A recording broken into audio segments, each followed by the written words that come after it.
Hey, it's Jonathan Larson with TYTI Investigates, and we're going to get started in just a minute. So if you're watching this on tape and not live, I highly encourage you to fast forward a minute or so. If you're joining me live, you get to sit through my daily spiel. Our request that you subscribe to our channel so that you can catch us every weekday here at TYTI Investigates at 11:30 a.m. Eastern Time.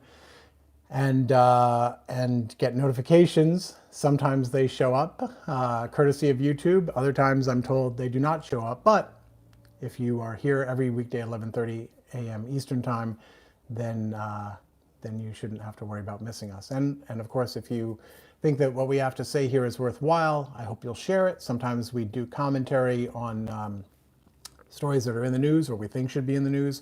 Sometimes on Fridays, I like to do media analysis just because I've got a background in a variety of media outfits, and sometimes we talk about our own reporting when we've got news stories up that we are interested in talking about, and sometimes we try to interview people. So all that said, that's our channel. Welcome to our channel. And with that, I will warn you, I'm trying my makeshift teleprompter skills here again. Given the subject matter, I wanted to make sure that I wanted to think through my thoughts beforehand and take some care with what I was saying and how. So if you'll bear with me, we'll get through this. And then the reason we do this live is so we can have a conversation at the end. So as I'm spieling on here, I hope you'll share your thoughts. If I raise questions, I hope you'll answer them. If you have questions for me, I hope you'll put them in there, and I'll try to get to the ones that I can. And with that, I think I'm gonna get going. Hi, I'm Jonathan Larson, managing editor at the Young Turks, where I oversee TYTI Investigates, home of TYT's original and investigative reporting. And today, I want to speak to supporters of President Trump.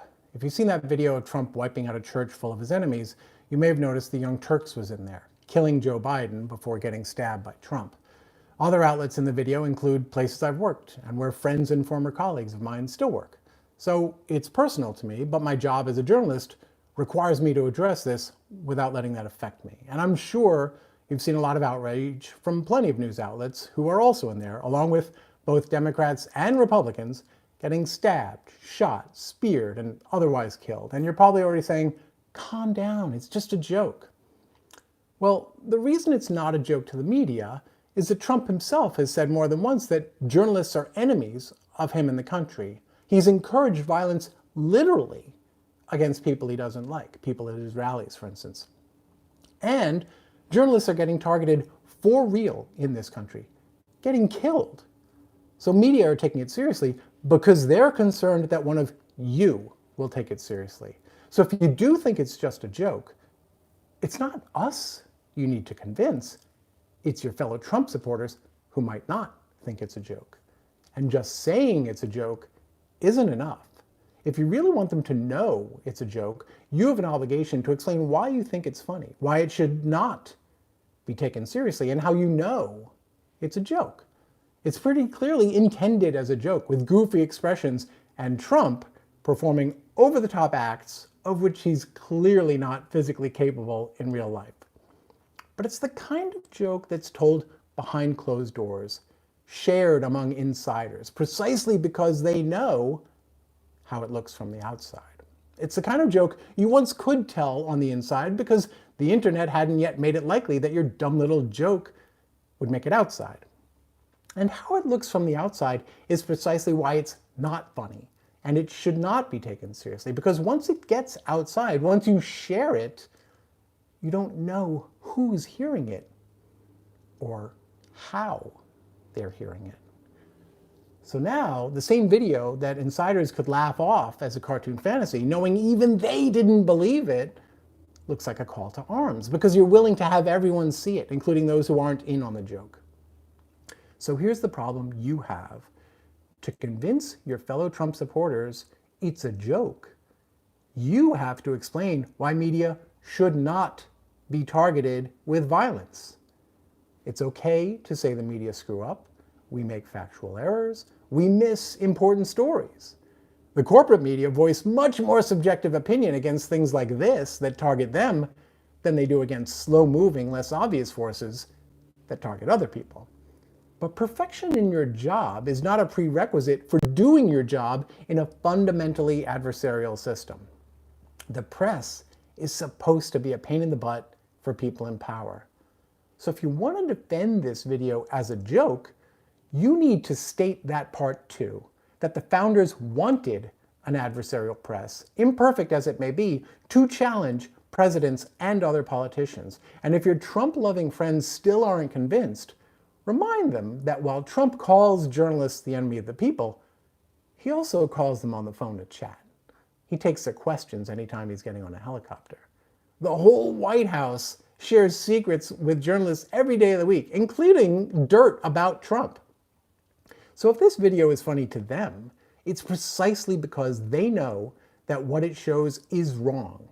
And they released a statement to that effect. This video expresses frustrations they might feel, but they know, or should know, are not really fair or mature feelings, that frustration, and definitely should not be acted upon. So it's one thing to think poorly of the media, but if you think videos like this are a joke, then make sure your fellow travelers know it's a joke. Take a stand for empathy, to consider the people you've never met, but who might see this and be afraid for their loved ones in journalism, to defend them even if you disagree with them. And if you think it's just a joke, that it doesn't matter whether it makes someone upset or whether even just one person might take it seriously, then you've fallen for Trump's act. And the joke is on you.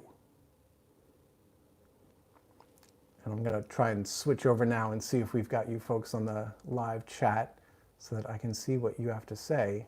And if you haven't had a chance to see it, I tweeted it out at JT Larson, including the part where, as I mentioned, TYT, the TYT logo is slapped on a woman's body and first appears to shoot Joe Biden in the back of the head and is then stabbed by Trump in the gut. I've tweeted all of that, the screen grab showing what TYT does in this video, as well as the video itself. So let's see. Kellywana says, "Happy Monday. Thanks for being there for us knowledge seekers." Thank you for being here for me. I too am a knowledge seeker. Kalidas says, "Ooh, this should be good." No, well, now you tell me. Now you tell me. Thanks so much. If I had known, then I would have made it good. DLJ says, "Good evening, fellow Larsonists." DLJ is, I believe, in Malaysia, which is why we're getting a good evening. Kalidas says, "What was the video?" So I think I mentioned it at the top, but social media is going nuts because the New York Times reported yesterday that at a conference for, I believe it's American Priorities, which is this third-party PAC not affiliated with the Trump administration or excuse me, Trump campaign, had some conference at Mar-a-Lago, and in some side room, someone put on a monitor this year-old video showing a scene from Kingsman, the Kingsman movie, where I think it's Colin Firth, the actor, goes on this hilarious, over-the-top, violent rampage against all of his enemies, who I think have been like weaponized to be sort of violent zombies themselves, and it's a cartoon. It's essentially a live-action cartoon, and they've replaced Firth's face with Trump's face, using various screen grabs of him making, various Trumpian expressions at various points where it's funny or, comedic. And the people he's killing are replaced sometimes with actual pictures of people's faces. Bernie Sanders gets an ad hoc blowtorch to the face, and other people's faces are replaced with media logos, and they're all killed, et cetera, et cetera. Kalidas says, "I think I'm glad I haven't seen that video."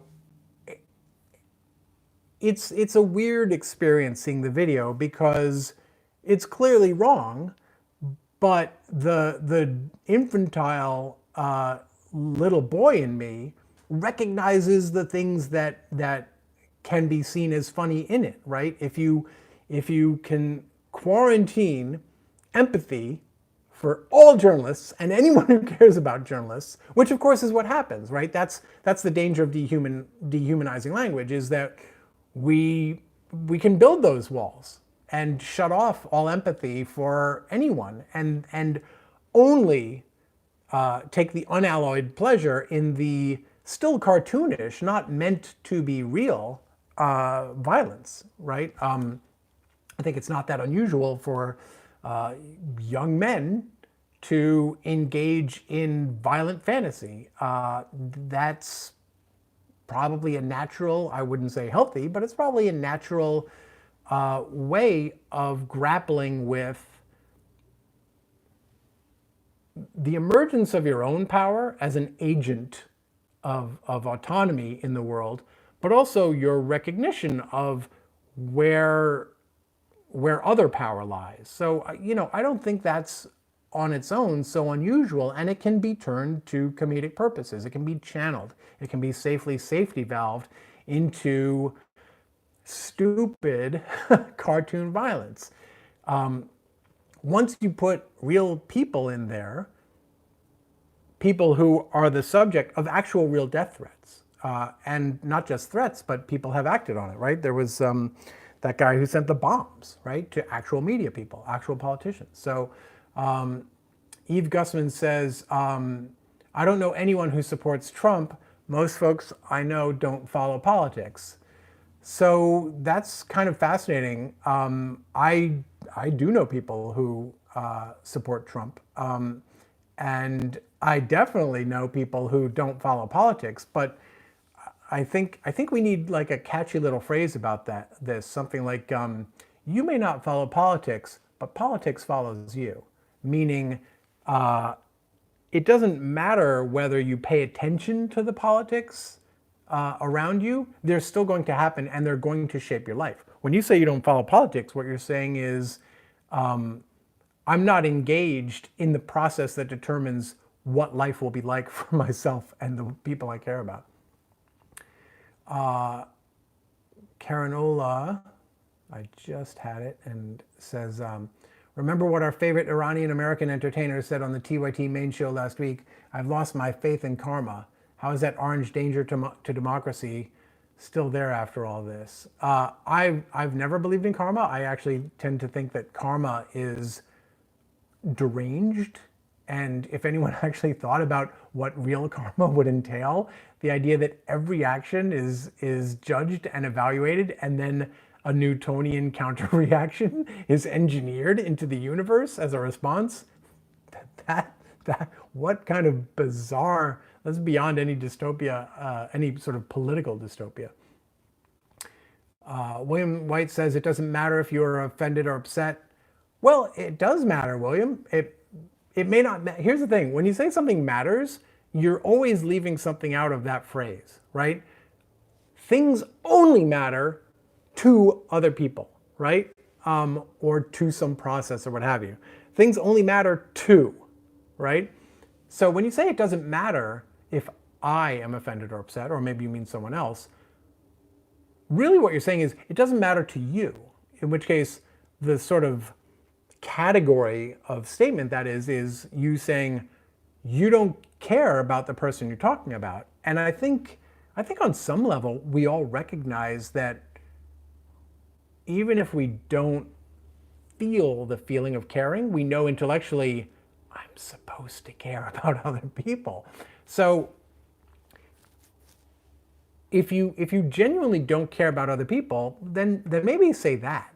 Because when you say it doesn't matter, you're kind of suggesting that there's a process or a system that justifiably excludes my remarks. But what you're really saying is you personally don't care, and you're allowed not to, but at least own that. There's no system that's part of like what we consider the way America to run that doesn't care, right? Officially, the government is set up to care. There are, everywhere you look, there are mechanisms to factor in what I think, not just voting, constituent service, right? People answering the phone at my congressional office, regulatory agencies taking comment from the public. There's what I think, my offense, my being upset, is institutionalized. The entire government, state, county, city, federal, they're all structured with the explicit premise that it doesn't matter if I'm offended or upset, right? So if you think it objectively doesn't matter, what you're really saying is you don't care. So at least own that. Kalidas says, also cute dog. She's like painfully adorable in person, like in her affect and her personality. She's a rescue, and she's still kind of terrified of everything, including tall grown-up males when they walk around. So the constant kind of like is heartbreaking, but it's a lot better than it used to be. And it's just like annoyingly awe-inducing in people. So, but yeah. Lauren says, just checking in. This is unbelievably stupid. Well, I apologize for stretching the limits of your stupidity credulity, but maybe you can elaborate on that, Lauren, and explain what you mean by that. So Ilana says, can someone please link tweet? I'll post a link in the comments when I'm done to the tweet where I tweeted out the video itself, as well as the screen grab of the TYT section. Chris Hardy says, where's the line between incitement to violence and commentary if the violence has not yet happened? If the violence doesn't happen, then is it by definition not an incitement to violence? So these are to some extent legal and philosophically unanswerable questions, Chris, but that won't stop me from taking a crack at them. So I don't know that there is a clear, bright line as opposed to a spectrum. And it may be that there's no line, right? Incitement to violence is a form of commentary. If you comment that you think someone should violence, that's still commentary. It's just also. So it's not necessarily that there's a between. It's more like incitement to violence can be considered, I think, part of the spectrum that includes commentary. So if we take your question, if I am presumptive enough to take your question as meaning, at what point does commentary cross the line into incitement to violence? I think there's a variety of ways you can identify it. There are sort of enablers on the way, precursors, right? When you dehumanize other people, whether it be by an ethnic group or a sexual orientation, or even just by action, right? The once you say that anyone attempting to enter this country illegally is a threat, that's dehumanizing.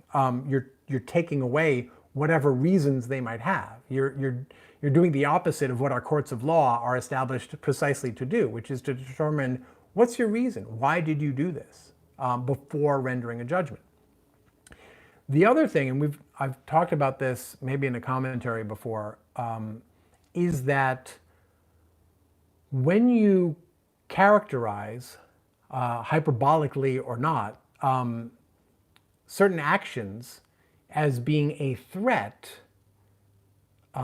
for which there is a violent remedy, and you don't make clear what the non-violent remedy is that you're advocating, then you're I think approaching that line in a dangerous way. And the example I gave back then was when you refer to undocumented immigrants coming into this country as an invasion, right? Most people have a pretty common sense notion of what the word invasion means. It tends to mean an armed, organized incursion into a sovereign state with malicious intent.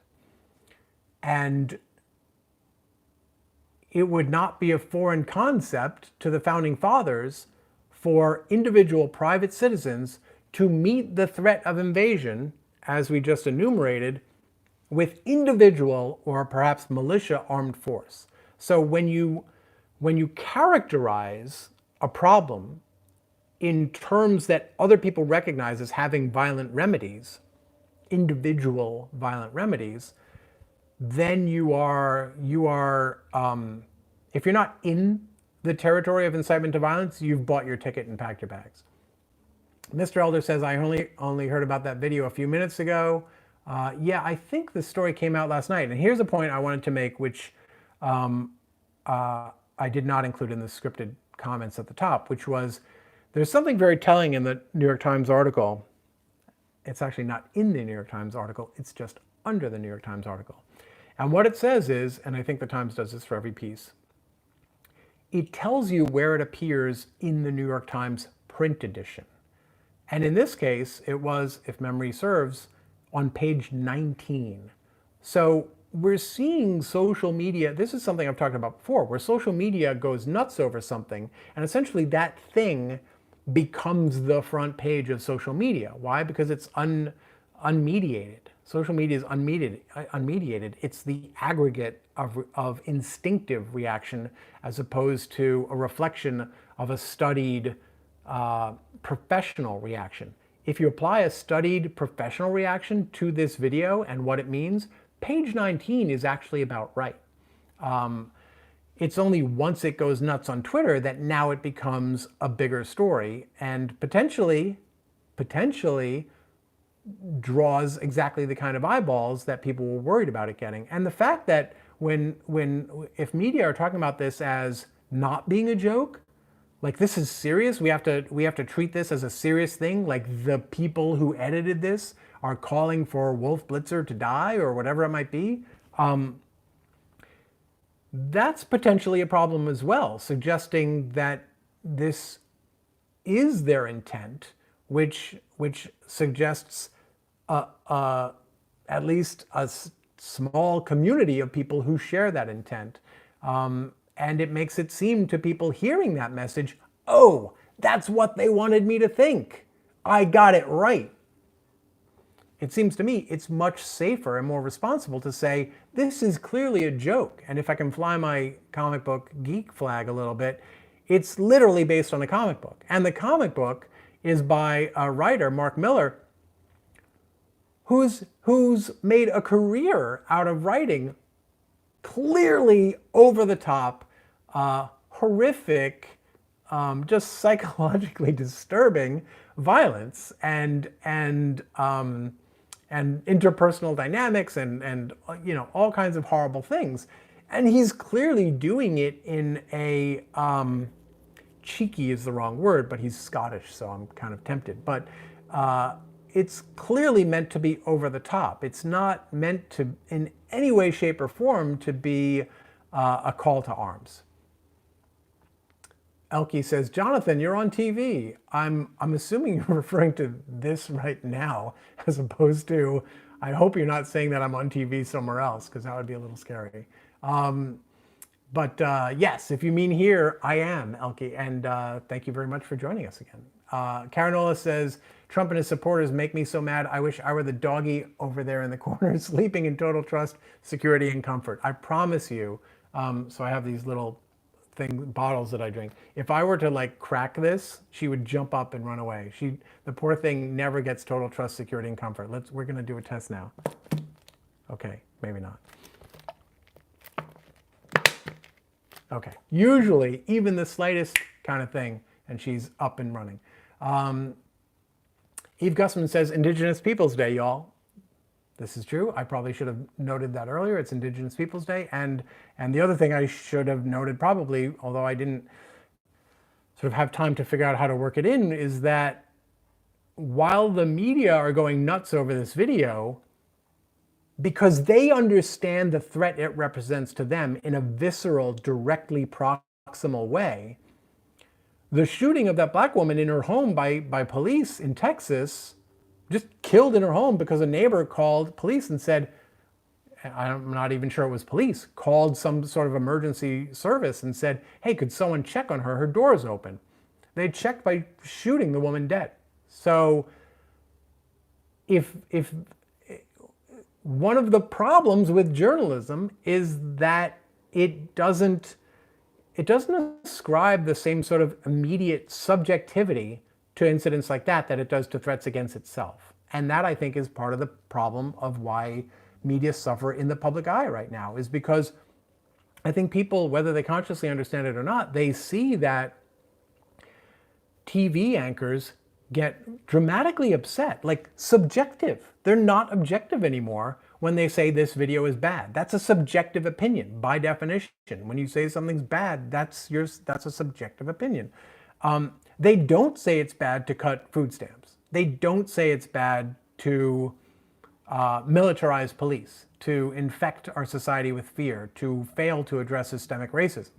These things have to rise to a real high level for media to step out of those bounds. But a video made by a guy, I'm assuming it's a guy, no one's ever heard of, played at a conference, not put on by the Trump organization, not played at the conference, not even officially by the conference. Someone had access to a TV and put that video on there, and here we are talking about it. It's a disproportionate response, including, by the way, my own, right? To some extent, I'm guilty of that as well. I will say, one thing that made me feel compelled to address it this morning was not necessarily so much that it's media, but realizing that TYT was in there, and I did feel some obligation to respond as a member of the organization that's in the video. Jessica says, he was clearly destroying any media or adult in the room who says anything contrary to his viewpoint. Yes, that's true.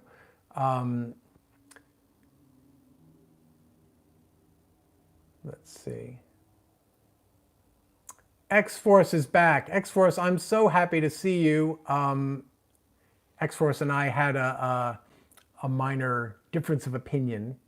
Minor meaning not to diminish what you said, X-Force. I took it quite seriously, but minor in the sense that I don't view it as being problematic between us.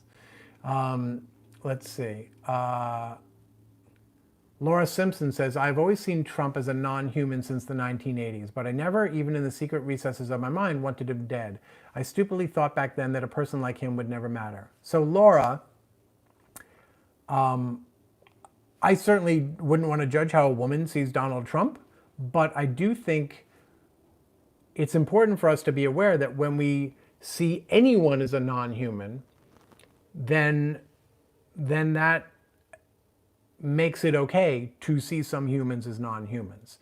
And that means that we can potentially do that to other people. And it also means we suggest to other people that, hey, if you have someone that you feel strongly about for reasons that feel just as valid to you as mine are to me, then it's okay for you to do that as well. So I think it's a really important lesson. And, you know, I'm old enough to remember liberals in the 70s and 80s arguing very forcefully, passionately against dehumanization of people who, you know, what was Hillary Clinton's phrase? Super predators, right? Thugs, animals, this dehumanizing language.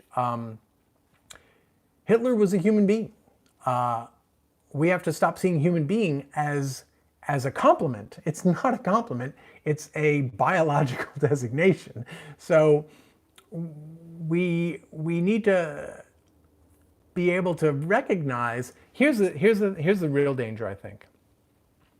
When we say Hitler, Trump, whoever is not human, what we're saying is the things in them that make them them are not in me. And the problem with that is that then we're sort of absolving ourselves of the obligation to see the parts of them that are in us, right? Because none of us is perfect. We all have fears and insecurities and ego and you know, tiny little vibrating threads of malice in there, right? Our brain is not a singularly programmed computer. It's a big ball of all kinds of crap with lots of different competing voices. And if we don't acknowledge that we've got some bad voices in there saying bad stuff that we should not listen to, then they get a pass. They don't get called out internally.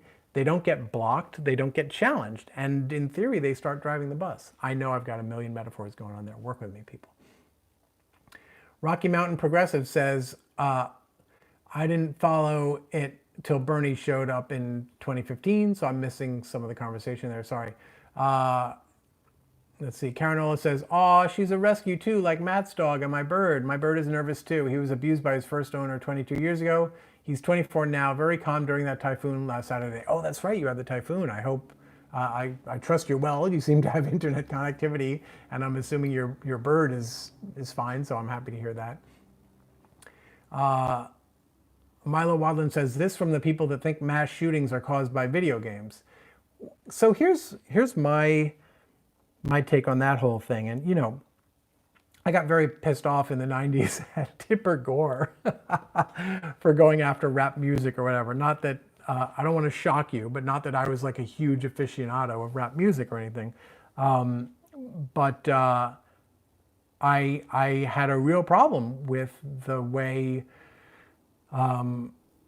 people on the left joined with people on the right to demonize rap music as inciting violence. But I think one thing we need to understand is that creative works, or even non-creative works, fiction, non-fiction, any kind of communication is intended and designed to affect how people think. And so to decide that it's impossible, that it works, not necessarily in ways that we want, but I mean, people use communication all the time to incite other people to violence, whether it's systemic and institutional, right? I mean, they have boot camp for a reason. The sergeants yell what they yell for a reason, and it works. So I think the sort of free speech forces, and I consider myself pretty close to a First Amendment absolutist, really have yet to grapple with the fact, it's the claim I should say, that video games can cause violence, music can cause violence, not cause, inspire. Movies can inspire violence. The Crusades, 9/11, these were, according to an atheist, such as myself, these were works of fiction that moved people to violence.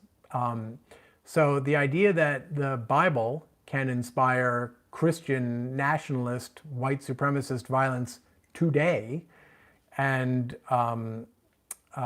the Quran can be used to justify violence today, but songs and video games can't and have no effect, that seems a little specious to me. I think we need to come up with a defense for free speech that reckons with the possibility that people are going to be inspired, rightly or wrongly, mistakenly or otherwise, to commit violence.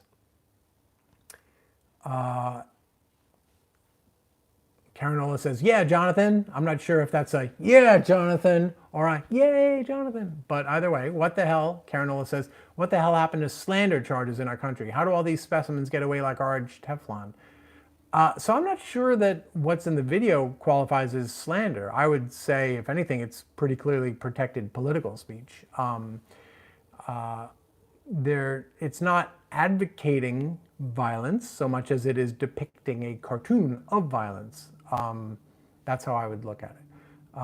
That's not funny, says free speech. Yes. Kalidas says, so the NYT put perceived threats from the US president against journalists as something worth somewhere on page 19. So here's why this is such an important point. Threats, not threads, I realize now. The New York Times put perceived threats from the US president against journalists as something worth somewhere on page 19. The threats were not from Trump. They were not from the Trump campaign. They were not from the Trump-friendly group that put on this conference. They released a pretty crappy statement about this, but they did disavow it, and they said they had no idea about it. That's a good thing, right? So it's not threats from Trump. It's not threats from a group that's friendly to Trump. It's threats, if you call them threats, in a video that was played at a conference put on by a group that is friendly to the president. And that's what, certainly, of course, if the Trump 2020 campaign put out this video, that's A1 news, page A1. X4 says, "Greetings, mortals." or human beings, either way. Mayberry said Kathy Griffin had the FBI investigate her and had trouble flying, all for just a head that looked like Trump with ketchup on it.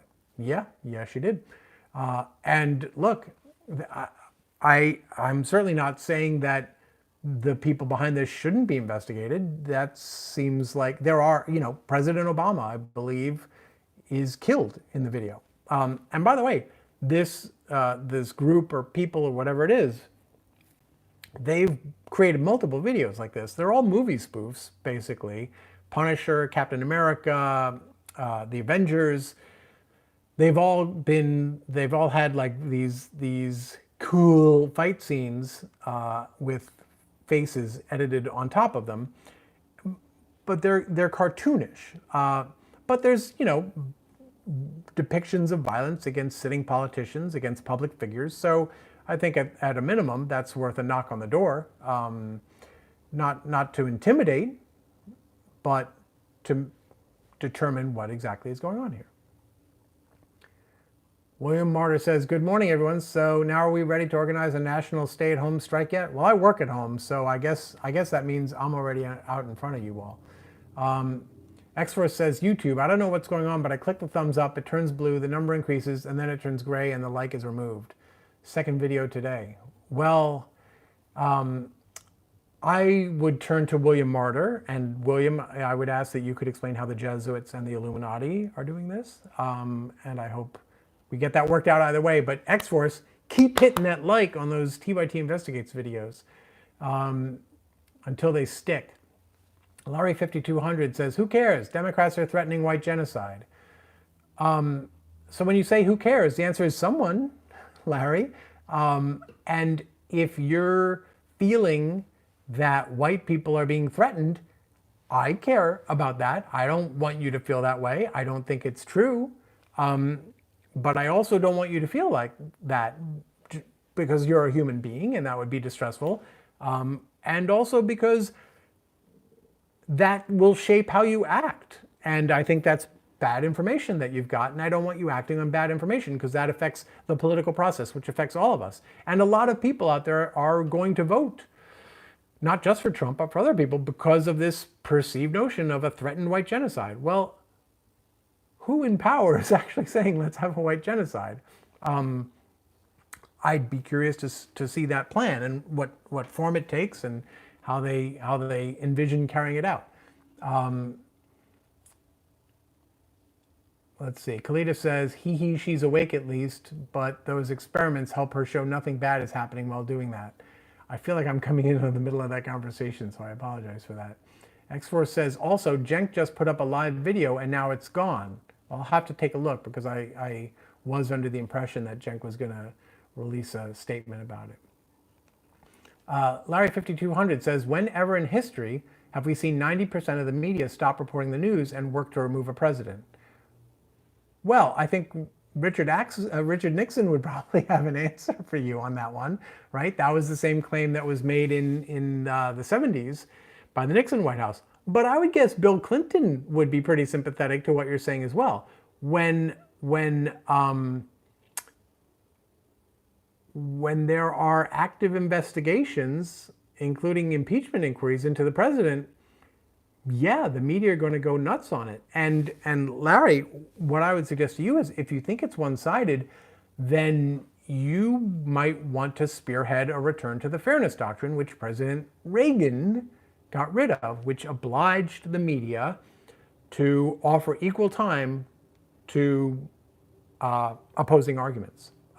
So if you feel that opposing arguments are not getting equal time, you're going to want to get out there and get your man, President Trump, to endorse the fairness doctrine and to appoint a Federal Election Commission capable of, or is it the FCC? I can't remember whether it's the Federal Election Commission or FCC, Communications Commission, that enforces that offhand. But either way, they're both basically toothless. So the reason we used to have that was because of regulators. So if you're now on the pro-regulation train, at least now you know it and you can do something about it. Nails and Glitter says, thank you, Texas is about to explode. So I would say, Texas, please don't explode.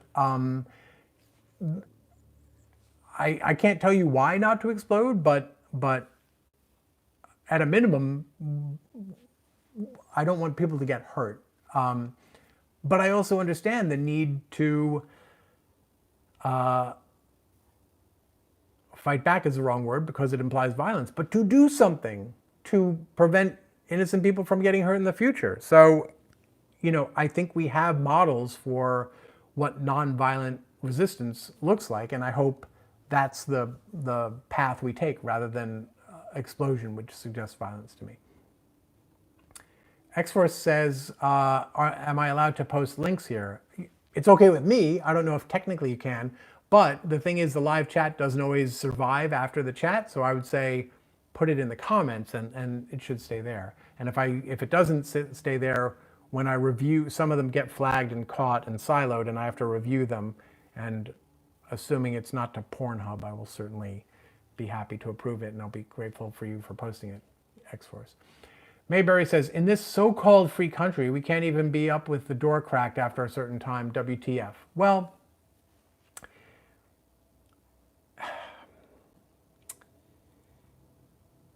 when we say we, in theory, we are allowed to be, right? That's the,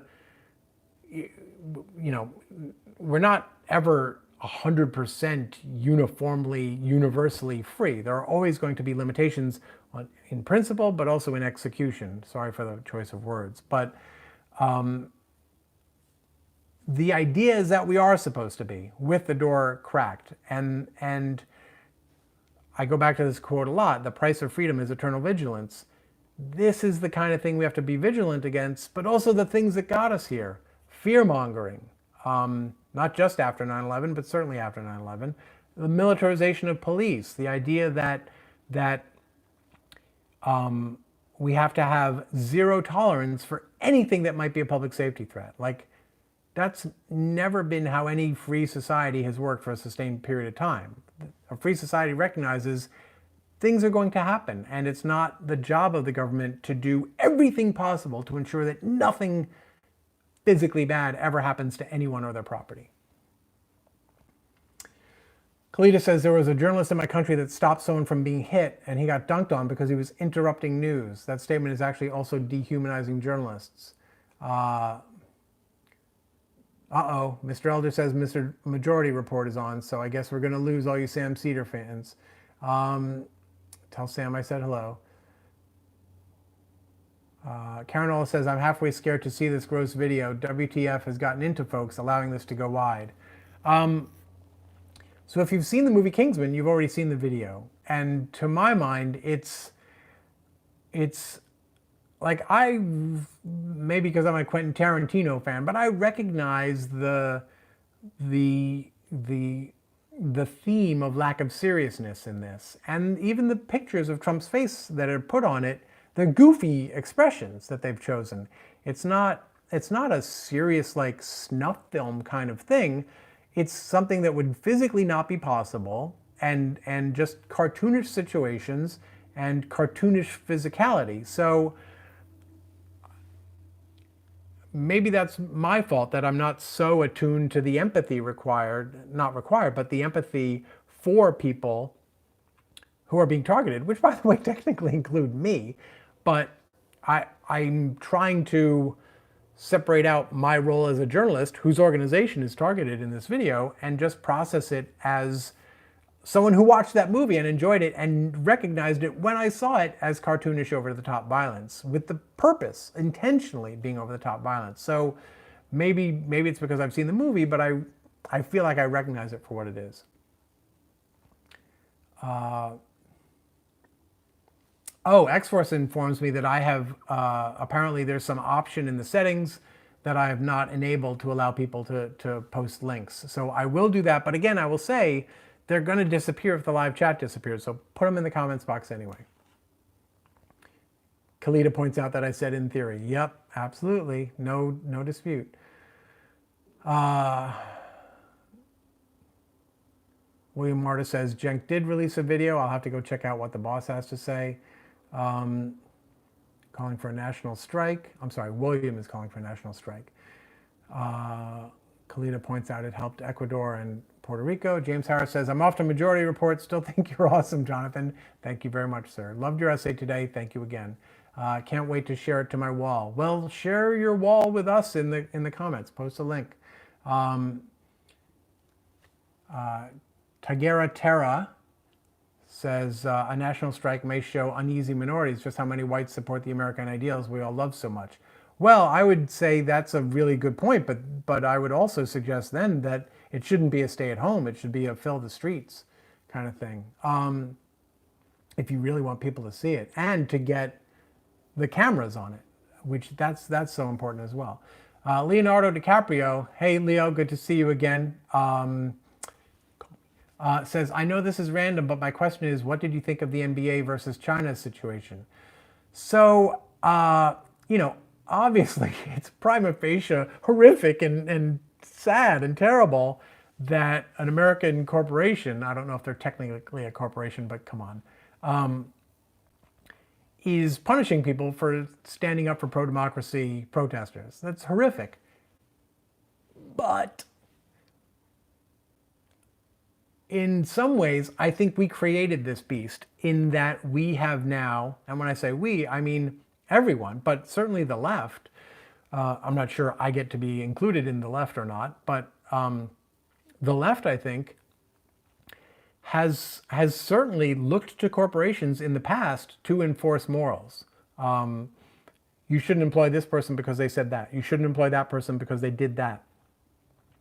Once we tell corporations, you're in that business of deciding what you think of your employees' private morals, and I realize to some extent, whoever it was who said this, I'm not a sports guy, don't at me.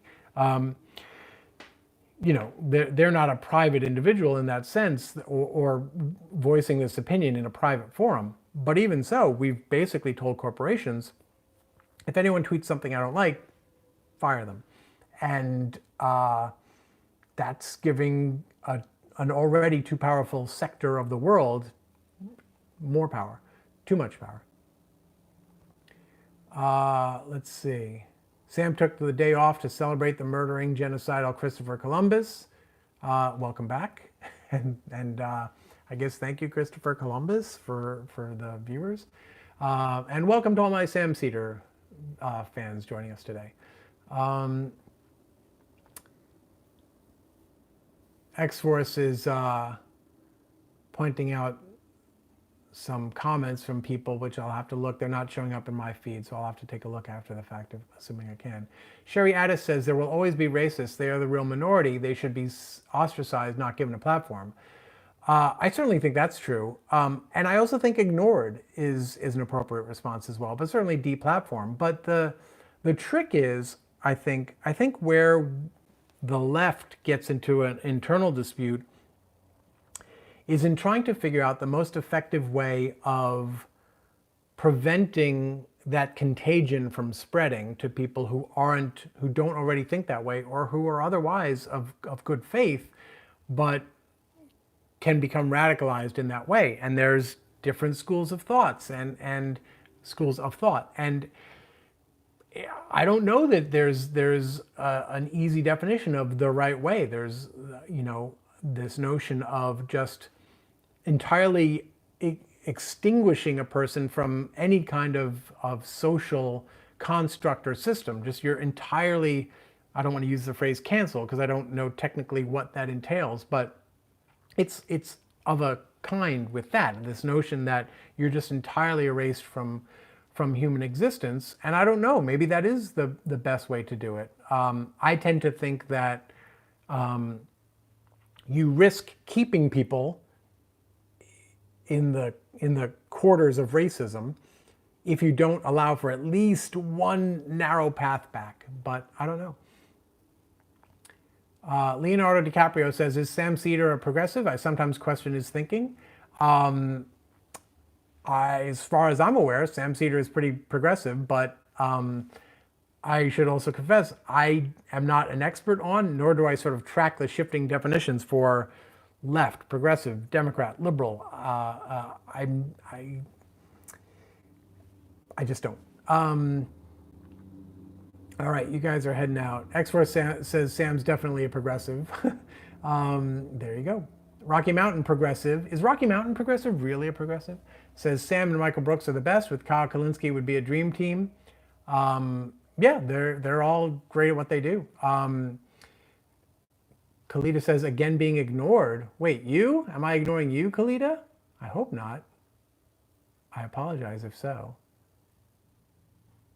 Mr. Elder says Indigenous Peoples Day needs to replace the Christopher Columbus celebrating a murderer is horrible, and I think some states are actually doing that.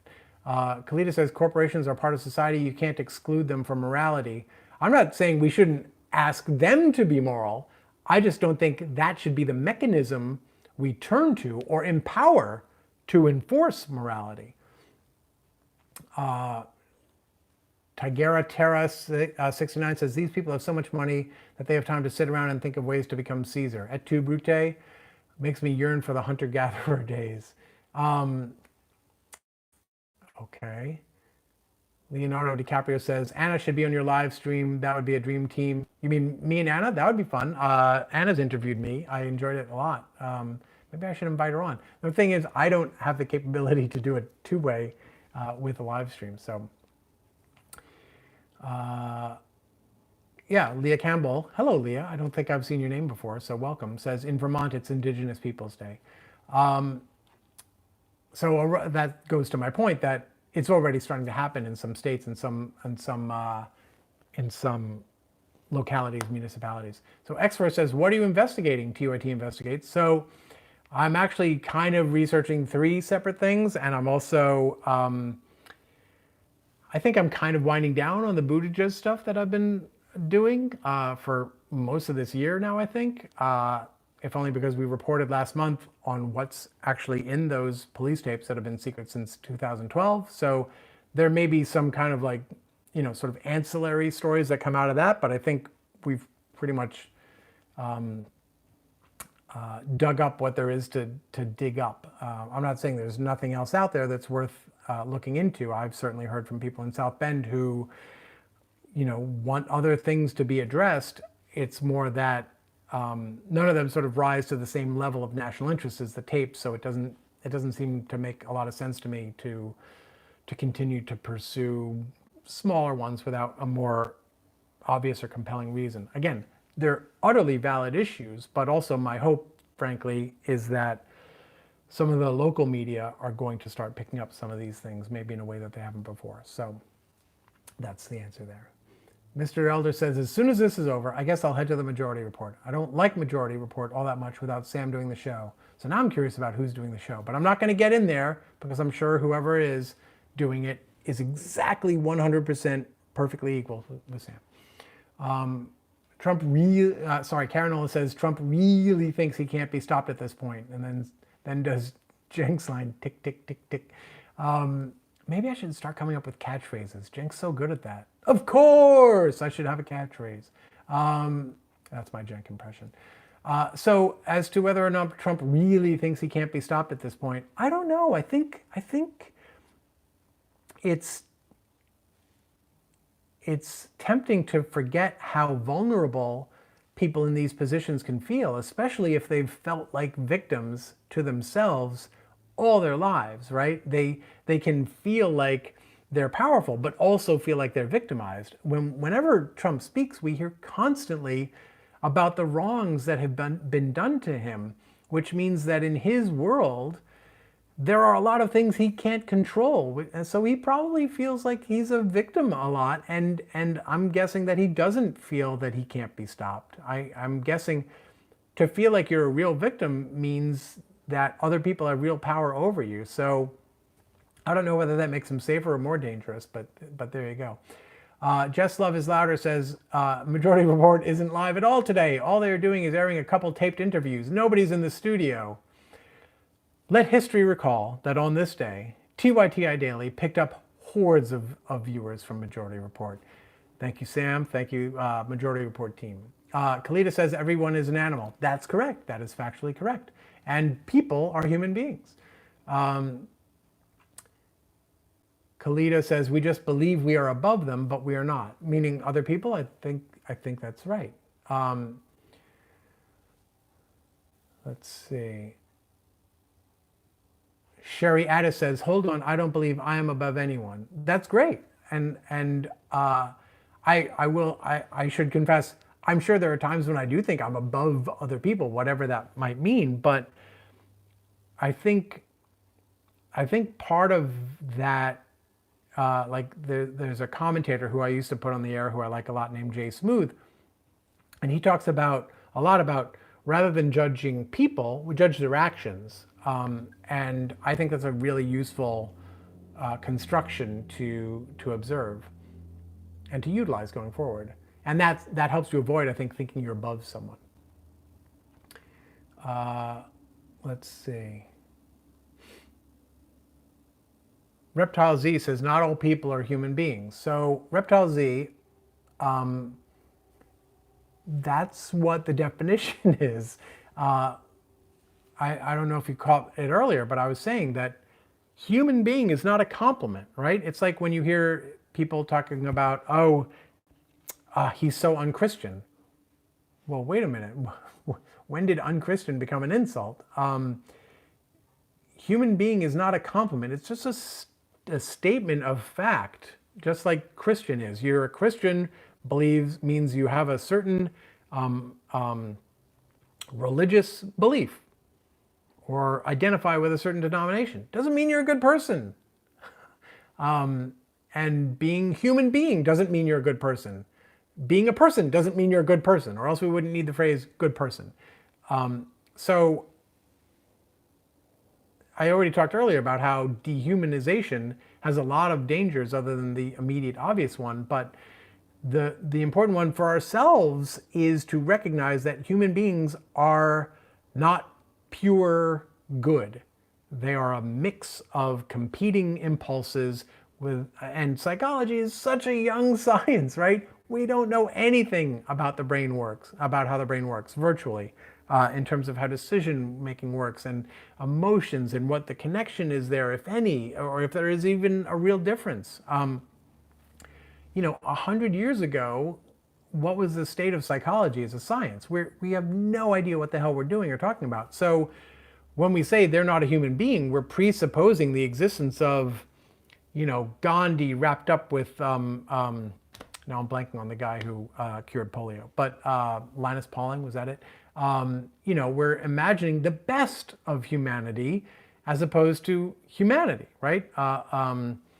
Son of Sam, that's a human being. Hitler, human being. Donald Trump, human being. These are all human beings. Human beings do terrible things. This is a well-established concept in history and literature. So when we say they're not human and I am, that's essentially what Trump does, right? He says, all these people coming in, they're criminals, they're animals. They're not, they're animals in the exact same sense that we are. So let's try not to go down that road, is what I'm saying. All right, I think I'm going to wrap it up soon. Although now I feel this obligation since Majority Report is gone. Okay, Caranola says Nixon didn't want that impeached label on him, and neither does Trump. Also, the GOP dreads yet another threat of actually going to impeachment so soon after Nixon and their failure to impeach Clinton. Maybe. I think it was Newt Gingrich who said impeachment will energize the base. Obviously, and I think if they have reason to dread impeachment, it's probably because they're concerned about getting through some of the stuff they want to get through. That would be my guess. And it sounds like the White House is sufficiently disorganized that it can't multi-track an impeachment defense and a new round of tax cuts.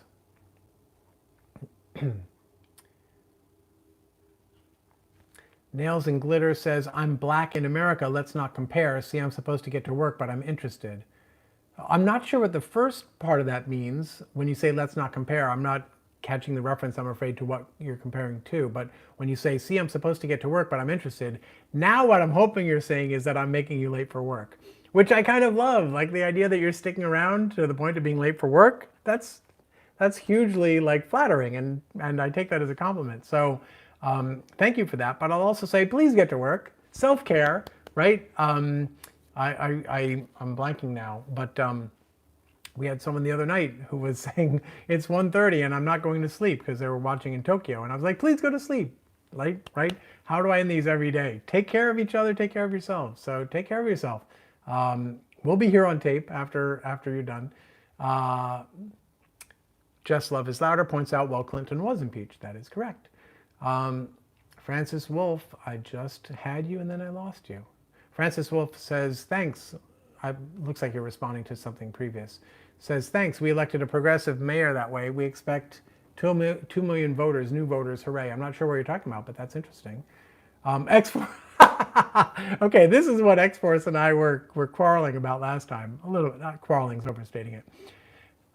X-Force was giving me a hard time for not going longer with the videos, saying like, you know, do work. And I was trying to explain, this feels like right now I have like that anxiety of I'm not doing my work. This isn't me feeling like I need to get out of work. This is me feeling like, I really need to get to work. So X-Force says, you hit an hour, John, meaning I've literally been talking for an hour to you guys, and then says, LOL, you are free to go. Well, thank you very much, X-Force. With a name like X-Force, I assume you get all the comic book references, but also there's that militaristic sheen there. So now I take your dismissed as being authoritative. Jonas Salk, polio vaccine, DLJ says. Now Linus Pauling is gonna bug me. Was that, I don't remember who that was. Kalidas says, I just started theater sport. It brings forth a completely different dynamic in terms of interacting with one another.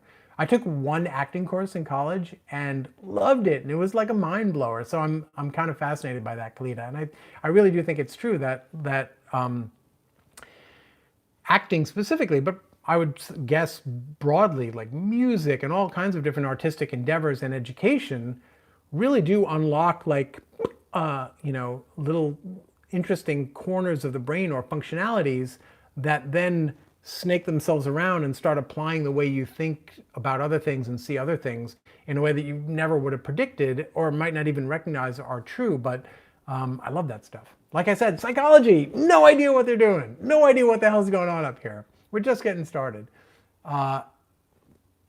X-Force says, I hope you review this chat later. I assume you're referring to some of the no good nicks that were in there. Yeah, I will take a look, assuming YouTube lets me. Thank you, X-Force.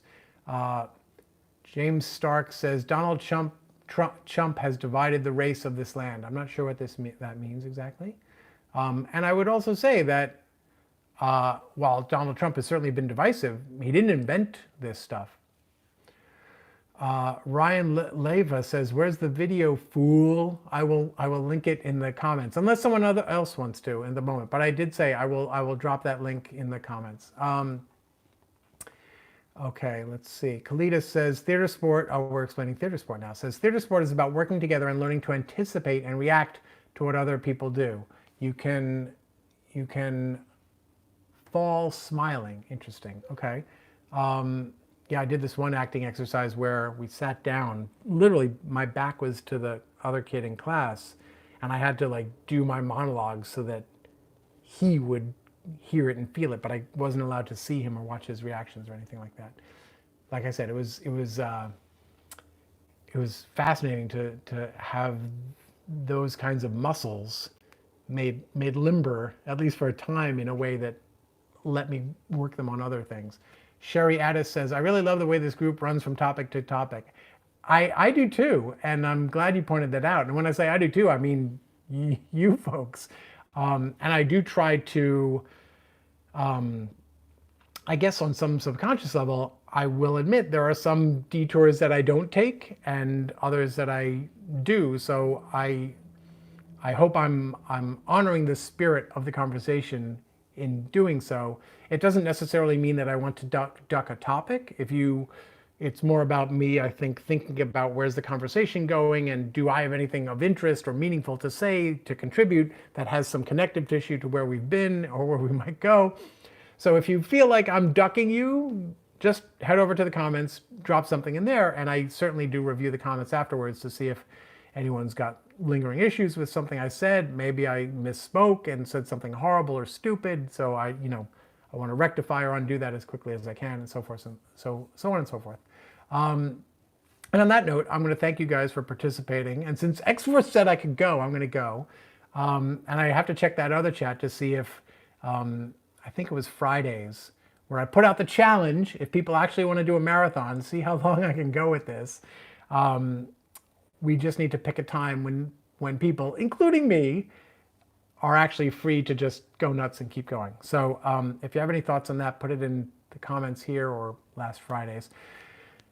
As always, I will ask you, if you think I had anything worthwhile to share, which is probably about 58 minutes ago at this point, then I hope you'll share it and encourage other people to subscribe, and to subscribe yourself if you don't already.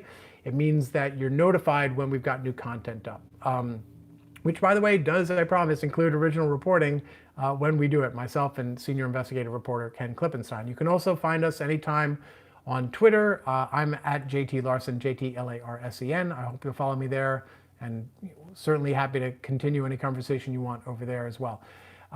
And I guess that's pretty much it. I've already asked you to subscribe, so the last thing I'll say is you can also like and follow us on Facebook, but please, please, please, as always, take care of each other, take care of yourselves, and I'll see you tomorrow here at 11:30 Eastern. Bye.